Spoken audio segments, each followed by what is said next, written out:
Thank you for joining us. I trust that you are watching this video because you are an existing life group leader hoping to sharpen some of your skills, or you are a leader in training who is preparing to launch a group.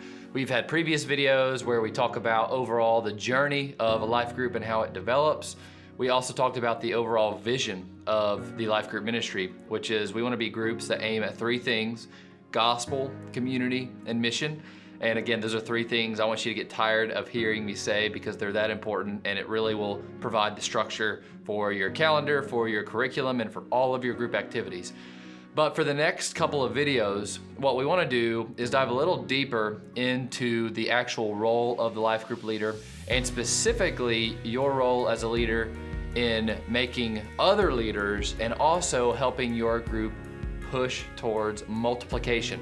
So these are two of the probably the most difficult parts of leading a life group, and it often is neglected, to be quite frank.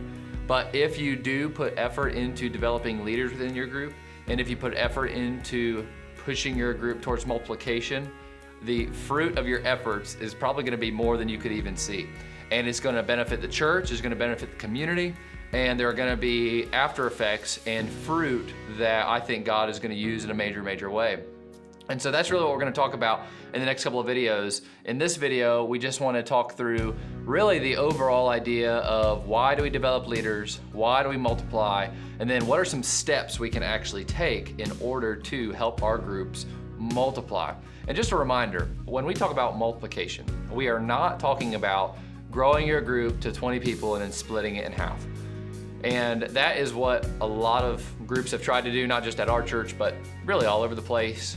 And oftentimes what happens is if you just cut your group right down the middle, then one group ends up starting to struggle. Maybe they don't have the people in it that are as committed, and then they start to kind of shrivel up. And then sometimes your group ends up just forming back together, and then it kind of defeats the purpose of multiplication. So when we say multiplication, what we want you to think about is the idea of training somebody within your group to be a leader, and then you train them up, and then you send them out with maybe no more than 20% of your existing group members. So you do send them out with a launch team, but you don't send them out with half of the existing life group. You might send them out with one couple from your group. So 4 people go and start a new group and invite new people into it, and then you multiply. So that's really what we mean by multiplication, is somebody's trained up, they're sent out with a small portion of the group as a launch team, kind of like a church plant, and then a new group is formed. So that's really what we mean by multiplication. And a key resource here, we've got a list of resources for you in some of our training material, but one key resource here, if you want to dive deeper into this idea of developing leaders and making disciples, because that's what leadership development is, it's discipleship. There's a resource called Master Plan of Evangelism by Robert Coleman. Some of you may have read that book. It's a fascinating exploration of Jesus's model of ministry and discipleship. And so that's really will give you an idea of what we're aiming at when we talk about discipleship and leadership development. So let's talk about why. Why do we develop leaders? And coming off of the theme of the book I just mentioned, the main reason that we develop leaders is because we see that this was Jesus's primary strategy to reach the world. You know, what's interesting is Jesus often talked about how he came to usher in a kingdom. So he really wasn't concerned as much at gathering a crowd as he was with training up people who could be leaders within this kingdom, who then could reach other people, who could then train other people, and so on. So you see Jesus's model. He picked 12 disciples who represent the 12 tribes of Israel. Within that 12 that he actually had 3 that he was closest to, Peter, James, and John, who he really let behind the curtain, who he really poured into. And then once Jesus died, rose again, and ascended back into heaven, the 12, and specifically the 3 core, they were ready to do ministry. And they were really effective in the power of the Holy Spirit. And so Jesus poured into the few in order to reach the many. He didn't try to gather the crowd, give them all of the information they could intake at once and then send them out. He poured into a few, and then the few went and reached the many. And all of this comes back to the theme of kingdom. You know, the 12 disciples represent the 12 tribes. The 12 tribes of Israel were supposed to make up one kingdom. So the 12 disciples go out to, what's it say in Acts 1:8? To Jerusalem, Judea, Samaria, and the ends of the earth. That's where they went. That's how you see the book of Acts unfold. And then they went and reached many, many other people, trained many other people, and then 2,000 years later, we're here today as beneficiaries of their ministry. So that's one reason why we develop leaders, is because this was Jesus's model. But you also see this model in the Old Testament. You know, two of Moses' biggest issues in the Old Testament came back to the idea that he wasn't delegating leadership. And so you remember the famous story of Moses' father-in-law. He corrects Moses and says, you can't handle all these people coming to you with their problems. You've got to establish faithful elders who can help judge the people with you. Judge as in help discern disputes and that kind of thing. And so that's what Moses did. And it was a great picture of how God wants to delegate responsibility and leadership to his human images, and then they reach the world and so on. And in a smaller way, this is why we do this within our life groups, is we want to develop some people, develop the few who will then go and reach more people. All right, and so leadership development and multiplication, they're two sides of the same coin. If you want to multiply, you got to develop leaders. If you want to develop leaders, you have to multiply because you need places to actually send those leaders. And so you see common texts that I know that you have heard, but your group members may not be as familiar with them as you are. But these are texts that I think would be helpful to read regularly with your group so they get a vision for multiplication. And those texts are Matthew 28:18-20, the Great Commission, and then 2 Timothy 2:2. Those are very, very popular texts when you're talking about pouring into people, discipling people, and that helps give your group a vision for raising up leaders and then multiplying. And the last thing I'll say, like, why do we multiply? Why do we develop leaders?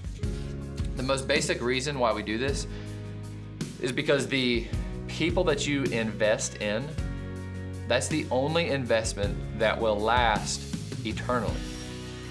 The money we make, our retirement, the possessions we have, all of that stuff, moth and rust destroy it. But the people that you pour into, those are investments that will last eternally. So let's pour deeply into the people within our life groups, and let's pour deeply into those who show some promise as leaders. So what I want to do now, very practically, now that we kind of have a why behind leadership development and multiplication, is I just want to give you some steps that you can take. Every life group, if you're an existing life group, has a step you can take towards multiplication. If you're launching a group, here's the beauty of it. If you launch your group and from the beginning you talk about multiplication, then it makes things a lot smoother for you. Because when new people join your group, they understand the expectation. They understand that we're here to grow. We are here to grow together and to build relationships, but we're also here to grow and hopefully be able to use our gifts and maybe even lead a group ourselves. So if you're launching a group, it's like a clean slate. And that's that's very, very beneficial for you. And so regardless of if you're an existing leader or new leader, let me talk through, there's 7 steps to multiplication, and I'm gonna fly through these. So there are a few other videos that are forthcoming are gonna dive deeper into some of these steps, but I just wanna give you the big picture here. So the first step, if you wanna be a group that multiplies, is you have to share the why with your group as often as possible. Basically what this means is you've gotta talk about multiplication a lot. You know, there's lots of things to talk about every time your group meets together. You should write on a sticky note, write on your notepad, whatever you use to facilitate your group time. You should talk about multiplication every single time you meet together at some point. And hopefully the people get tired of hearing it in a good way. But you should share the why. So you should remind your group that this was Jesus's model. You don't just say we need to multiply because Seth told us we're supposed to do that. That's not a very good reason. It's not a very compelling reason, to be honest. But what is more compelling is when you look at Jesus' ministry and you see this is his model to reach people. Well, is to develop leaders and send them out. So you've got to share the why over and over again with your group. You got to give them a picture of the process. Number 2, after you share the why a lot, your next step, if you want to be a group that multiplies, is you delegate leadership within your group. This is something we've already talked about, but this is a step that will benefit the normal workings of your group, but it will also set you up to multiply, because if you share leadership within your group, then people get used to being a part, to carrying some of the load. And then eventually they want to carry more and do more. And so you want to establish group roles. And so not everybody in your life group will probably serve in a role, but there are 6 roles that we've identified that you can start delegating, and those 6 roles are as follows. You've got the group leader, you've got a co-leader, which that should be the first role you try to fill if you don't have one. You have a life sharing coordinator. They help organize the community events. We've talked about that. You've got a missions coordinator. They help organize the missions events. We've talked about that. You've got a prayer coordinator who helps organize and distribute the prayer list. And then you have what's called, maybe you could just call the last role an administrator, somebody who maybe keeps attendance, they keep everybody's contact information, they're kind of a junk drawer of whatever you need from that person, an administrator can do. You can even call them an attendance keeper if that's the only thing they're doing. But those are kind of the 6 roles that we have within our life groups.